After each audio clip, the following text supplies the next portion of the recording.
Dylan ne pourra plus tenir sa petite sœur dans ses bras. À 15 ans, le jeune garçon n'a pu supporter le poids de la maladie.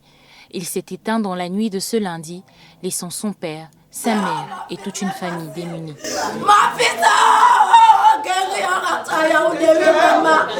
Nous sommes dans un des multiples recoins du quartier village et ici les questions fusent. Interné depuis 7 jours à l'hôpital gynéco-obstétrique, Dylan recevait bien un traitement contre le Covid-19. Comme l'atteste le document, l'affliction est la cause du décès. Cependant, la famille se demande ce qui aurait précipité sa mort. L'enfant était toujours là ça sans problème. Nous sommes rentrés maintenant dans la nuit, vers 22 h directement. Nous sommes là à 19 h. Vers 22 h, ils appellent qu'on venait d'urgence à l'hôpital. On vient à l'hôpital, on demande qu'est-ce qui s'est passé. Ils disent que l'enfant s'est effondré. En moins de 20 secondes, l'enfant est décédé. Ici, on nous présente les résultats négatifs des examens prescrits. Les parents estiment n'avoir pas eu les éclairages nécessaires sur l'évolution du cas de l'enfant.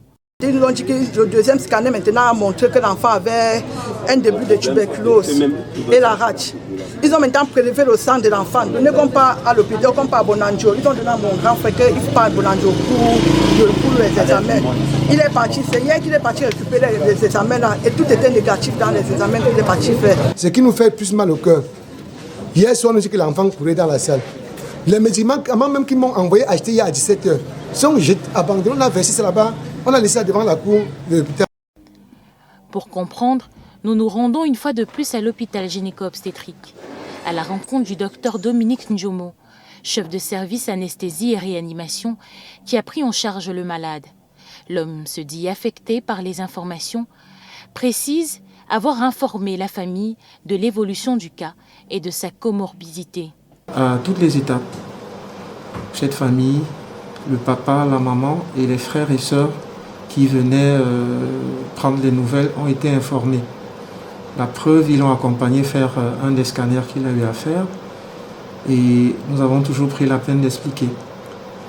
Les différents spécialistes, chirurgiens, gastro-entérologues qui ont donné des avis dans la prise en charge de cet enfant, chaque fois qu'il passait, nous nous permettions de faire le relais. Et en réanimation, tous les autres patients qui ont des malades hospitalisés de Covid chez nous peuvent le témoigner. Son diagnostic est connu. Ils le savent et les résultats sont là au laboratoire. Ils peuvent parler d'eux-mêmes.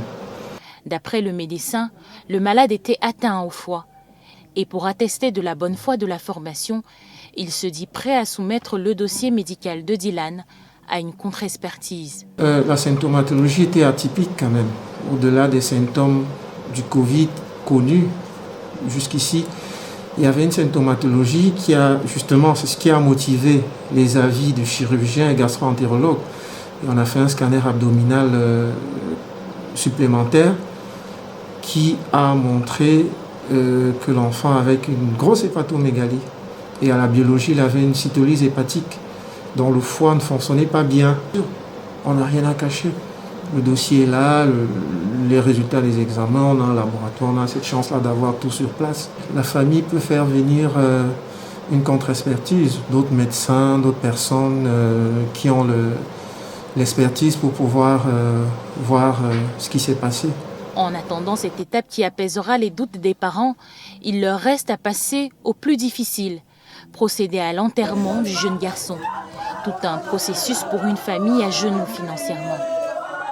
Acheter un cercueil, chercher un corbillard, créer un espace dans un cimetière et creuser et venir les trouver. Ils vont m'accompagner avec les gens de la communauté pour aller enterrer. Maintenant que vous parlez, je ne sais même pas comment est-ce que je peux faire pour joindre les poux, pour résoudre ces problèmes. Et l'enfant est exposé là-bas.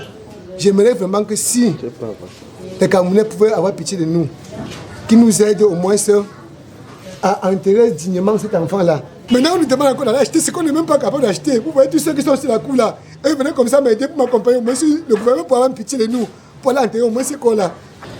Ce que je demande aux citoyens camerounais de m'aider à pouvoir enterrer mon enfant. Désormais, son fils fait partie de sombres statistiques. Hier encore, Alexandre lança un appel pour que son enfant survive. Le destin en a décidé autrement. Mais pour que son Dylan se repose dignement, il est encore temps.